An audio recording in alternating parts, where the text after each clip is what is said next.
Srila Prabhupada on Gurukul. The Essence. Quote number 6. In the Vedic times, they would train boys as brahmacharis. No sex life at till the age of 25. वैदिक कालखंड में बच्चों को ब्रह्मचर्य की शिक्षा दी जाती थी। मैथुन जीवन में कोई एंगेजमेंट नहीं, 25 साल की उम्र तक। Where is that education now? कहाँ है ऐसी शिक्षा पद्धति अभी? Brahmachari is life of complete celibacy. ब्रह्मचर्य का अर्थ है मैथुन जीवन से निवृत्त रहना। And obeying the commands of his guru at the guru's home, gurukula, गुरु के घर में रहते हुए उनके आदेशों का पालन करना। Now schools and colleges are teaching sex from the very beginning, and 12 और 13-year-old boys and girls are having sex. आजकल की शालाओं में सिखाया जाता है 13 साल की 12-13 साल की उम्र से ही मैथुन जीवन का प्रशिक्षण। और इतने छोटी उम्र में ही बच्चे जो है वो ऐसे सेक्स लाइफ में भाग ले रहे हैं।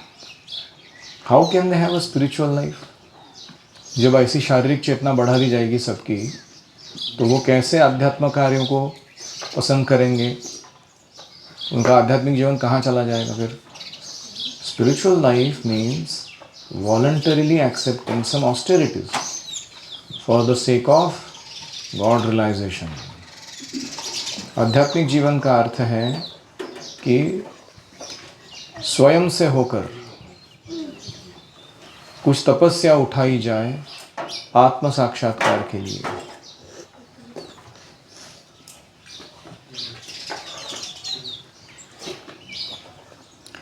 Quote number 7. In order to award the highest benefit of human life, the Varnashram system trains the follower to adopt the vow of celibacy beginning from the order of Brahmachari. The Brahmachari life is for students who are educated to follow strictly the vow of celibacy. वर्णाश्रम पद्धति में उनके अनुयायियों को ब्रह्मचर्य का प्रशिक्षण जीवन की शुरुआत से ही दिया जाता है। Youngsters who have had no taste of sex life can easily follow the vow of celibacy. छोटे बच्चे युवावस्था में भी जिनको ये मैथुन जीवन का कोई टेस्ट नहीं लगा हुआ है, कोई उसमें रुचि नहीं है, वे बहुत बड़ी आसानी से ये तपस्या झेल सकते हैं। Once fixed in the principle of such a life, one can very easily continue to the highest perfectional stage. एक बार ऐसे मैथुन जीवन से निवृत्त जीवन जीने की आदत हो जाए तो अपने आप व्यक्ति जीवन की सर्वोच्च अवस्था के लिए प्रयास करने लगता है, ना कि पुनः पशु बनने के लिए। Attaining the kingdom of the 3/4 energy of the Lord. जो लोग मैथुन क्रिया में भाग लेते हैं वो भगवान की एक पाद विभूति यानी 1/4 भाग जो है भौतिक जगत का, उसमें ही सड़ते रहते हैं। जो लोग मैथुन क्रिया से निवृत्त हो जाते हैं, उसके ऊपर उठ जाते हैं, वे लोग 3/4 भाग जो है, जो आध्यात्मिक जगत है, उसमें प्रवेश करने के लिए योग्य बनते हैं। Shrimad Bhagavatam 2:6-20 purport. Any reflections?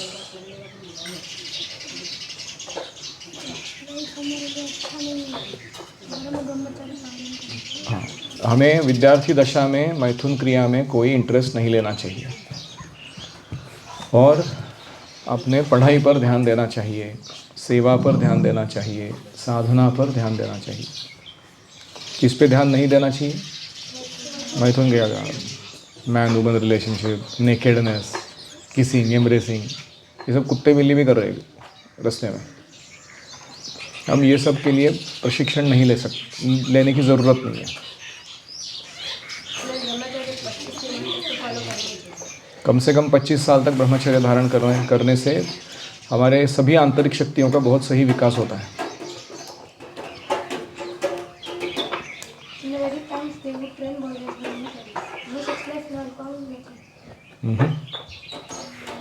Yes,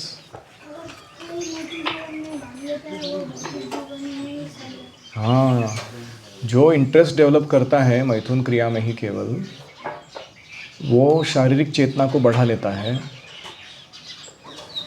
और उसके कारण वो भौतिक जगत में ही पुनः पुनः सड़ता रहता है, अलग अलग योनियों में अलग अलग जन्म लेते हुए। हमने ये मैथुन क्रिया जो है ये छिपकली के शरीर में किया हुआ है, मेंढक के शरीर में किया हुआ है, बंदर के शरीर में किया हुआ है, कबूतर के शरीर में किया हुआ है।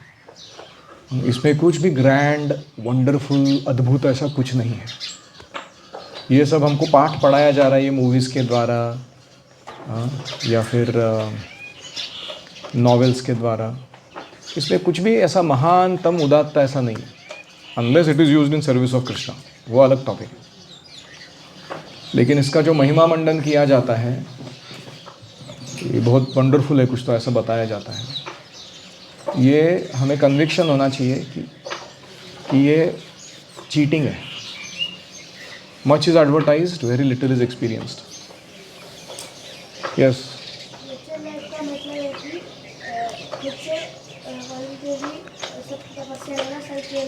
करेक्ट। स्पिरिचुअल लाइफ का मतलब ही है तपो दिव्यम पुत्र का येन सत्वम शुद्धेत तस्मात् ब्रह्म सौख्यम तो अनंतम। तो ऋषभदेव कहते हैं अपने बच्चों को, हे पुत्र का, मेरे बच्चों, तपो दिव्यम, तुम्हें बचपन की शुरुआत से ही दिव्य तप करना चाहिए। तो उससे क्या होगा?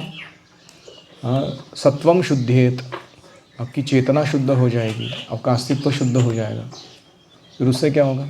ब्रह्म सौख्यम तो अनंतम, अनंत ऐसा ब्रह्म सुख तुम्हें प्राप्त होगा। ये क्या छोटे मोटे सुख के पीछे पड़े हो तुम? तो अगर खाने में सुख है वो चवन्नी जितना है, 25 पैसा, और नींद में सुख है वो 50 पैसे जितना है, 50 पैसा, मैथुन क्रिया में सुख है वो 2 रुपये के जितना है, तो इसकी तुलना में ब्रह्म सुख जो है वो अनंत करोड़ रुपए के जितना है। तो हम ये छोटे चवन्नी के लिए इतना मेहनत क्यों करें? इसके पीछे इतना पागल क्यों हो जाए?